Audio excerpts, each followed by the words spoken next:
last body I ever cut open. Craig Brockwell was found by his wife, dead on their living room floor, a plastic garbage bag tied off around his neck, and an empty bottle of Xanax on the kitchen counter, next to a suicide note. My initial external examination of the body revealed no indication of a physical altercation with another person.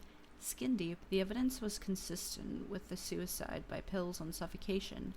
I was prepared to judge it such when Detective David Franklin requested an autopsy.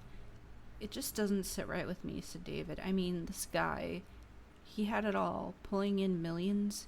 The kid's a superstar on the ball court, wife's a knockout, and then he goes and offs himself." I frowned. "Depression can befall anyone, David," I said, "and people can be quite adept at concealing it." "Sure, Jim, sure, I get that. I guess that's not even what I'm talking about. It's just, you weren't there. At the scene, there was just..." David looked around the room, though there was nobody else there. "Something felt off," he said. "That's all." "What do you mean, off? Is there some other evidence that I'm not aware of?" David sighed. "Look, let's just say that you do this one for me. I'll owe you. Take you out for beers later, for a start." I looked down at Mr. Brockwell's corpse. Autopsies were invasive and expensive, and generally I avoided them unless there was a good reason to perform one. That was up to my discretion, but I suppose that a detective's intuition was a good enough reason. It's not like David made a habit of requesting autopsies. "Okay," I said, "I'll do the autopsy. But David, I don't drink." At the time, that was true. I didn't drink. I made an incision along the body's chest and set down my scalpel. A look at the lungs would tell me whether or not suffocation had indeed been the cause of death. I began to peel back the skin and muscle. As I did, I looked in shock to see that there was nothing there. When I say that there was nothing there, I mean that it was totally black, like peering into a completely dark space devoid of light. There should have been a rib cage there. There wasn't. There was nothing. I dropped the flaps of skin that I was holding and stood up. I shook my head. "No," I thought. "That's ridiculous." I knew that I had a headlamp around somewhere, so I went looking for it. I pulled open a drawer, and that's when everything became silent. We grow accustomed to them, but we are surrounded constantly by sounds. The slight buzz of the electric lights above us, the hum of the boiler in the basement, the sound of our own breath, the rustle of our clothes as we move, the sound of a drawer opening. None of it was there. It was as though I had gone completely deaf. I don't know why exactly, but I had a sudden urge to look up at the body on my examination table. I turned my head, but it turned far slower than I intended, as though I were losing control of my body, or time had slowed down, or the room had become thick with some invisible substance. The dead and naked body was just as I had left it, of course, with the incision along its chest and the skin there, curled back slightly from where I had begun to peel it. All at once, a rush of sound returned to my ears, and my movements resumed their typical speed. I shook my head once again, and turned back to the drawer. I found the headlamp, strapped it to my head, and then went back to the body.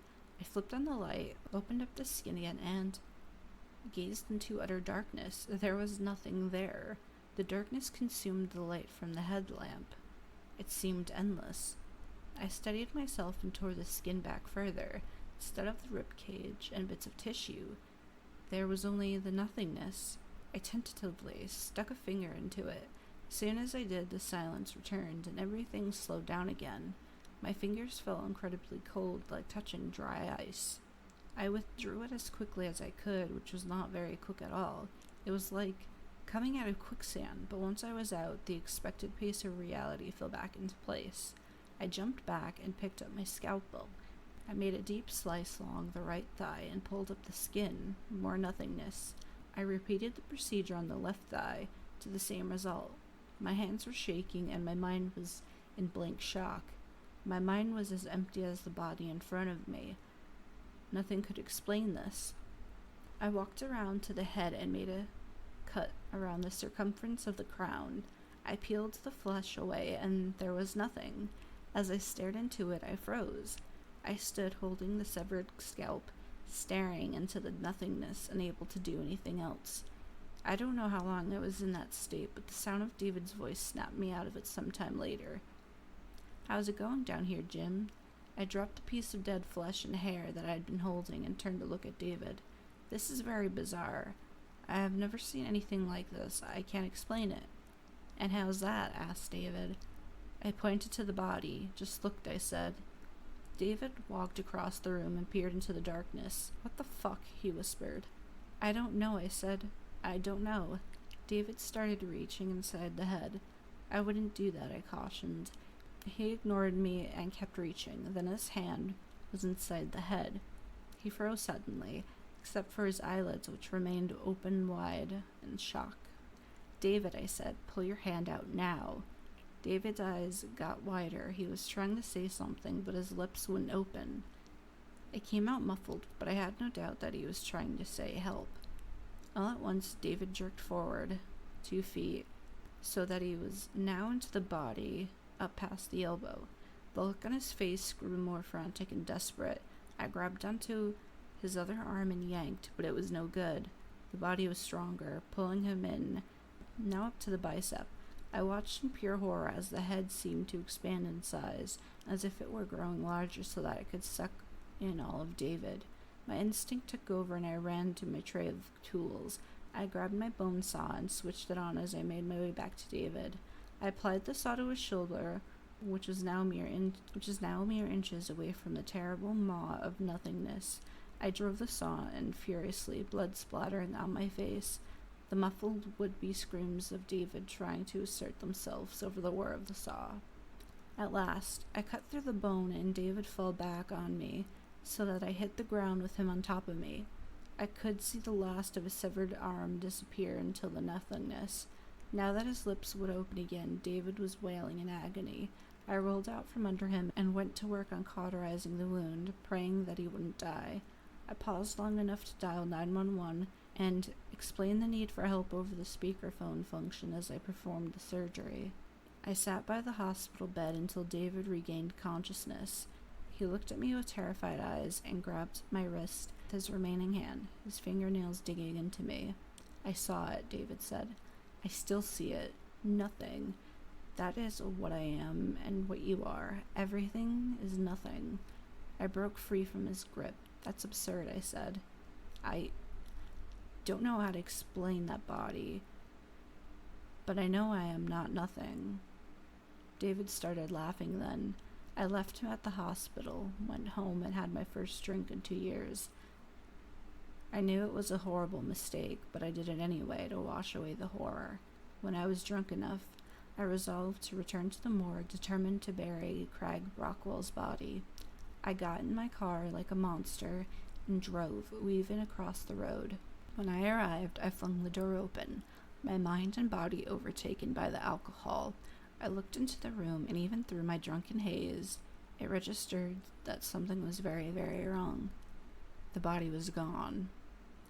Craig Brockwell's attempted autopsy happened 10 years ago. For a year afterward, I drank, I lost my job, refusing to return back to work. I burned through my savings, and by the end of the year, I had hit rock bottom, as it's called. That was shortly after Detective David Franklin committed suicide. Now I have my life back together. I still have nightmares, but I have for the most part put the incident behind me. I have a loving family and a new career. I cannot express how grateful I am for this new life, but yesterday I saw something. I left my office at 5 p.m. as usual and walked across the parking lot to my car. I got in, started it up, and checked my rearview mirror. Standing there was a man. It was unmistakably David Franklin. I turned my head and looked out the back window. He was still there. He opened his mouth, and there inside was an endless darkness. The world grew silent, and I watched, unable to move, as he lifted his only arm and pointed a finger at me. Then he turned and walked away.